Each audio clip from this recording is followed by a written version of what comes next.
ನಮಸ್ಕಾರ ವೀಕ್ಷಕರೇ, ಹೊಸ ವರ್ಷದ ಶುಭಾಶಯಗಳು. ಇಂದು ಅನೇಕರು ವಿವಿಧ ರೀತಿಯಲ್ಲಿ ಹೊಸ ವರ್ಷವನ್ನು ಆಚರಣೆ ಮಾಡಿದ್ದೀರಿ. ಶ್ರೀ ಶ್ರೀ ದತ್ತಗುರು ಸದಾನಂದ ಮಹಾರಾಜರ ದತ್ತಪಾದುಕೆಗಳ ಪೂಜೆಯೊಂದಿಗೆ ಅನ್ನ ಸಂತರ್ಪಣೆ, ನಿರಂತರ ಭಜನೆಯನ್ನ ನಾಗರಬಾವಿಯ ಕೋದಂಡರಾಮ ಅವರು ಹಮ್ಮಿಕೊಂಡಿದ್ದರು. ಇದೇ ಒಂದು ಸಂದರ್ಭ. ಅವರ ಮನೆಯಲ್ಲಿರುವಂತಹ ದತ್ತ ವಿಗ್ರಹವನ್ನು ನೀವು ನೋಡ್ತಾ ಇದ್ದೀರಿ. ಸದಾನಂದ ಮಹಾರಾಜರು ಅನೇಕ ಭಕ್ತರನ್ನ ರಾಜ್ಯಾದ್ಯಂತ ವಿದೇಶದಲ್ಲಿ ಸಹ ಹೊಂದಿದ್ದಾರೆ.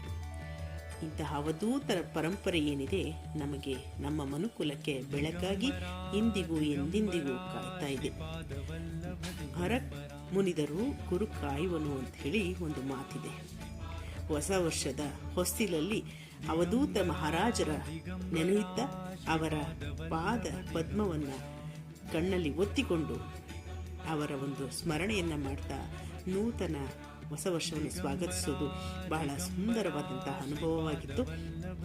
ನೂರಾರು ಭಕ್ತರು ಬಂದು ಅಲ್ಲಿ ಭಕ್ತರು ಭಜನೆಯನ್ನು ಮಾಡಿದ್ರು, ಒಂದು ಗುರುವಿನ ಅನುಗ್ರಹವನ್ನು ಸಹ ಪಡ್ಕೊಂಡ್ರು. ಬಹಳ ವಿಸ್ಮಯವಾದಂತಹ ಕಾರ್ಯಕ್ರಮವನ್ನು ಇಲ್ಲಿ ಸವಿದಂತಾಯಿತು.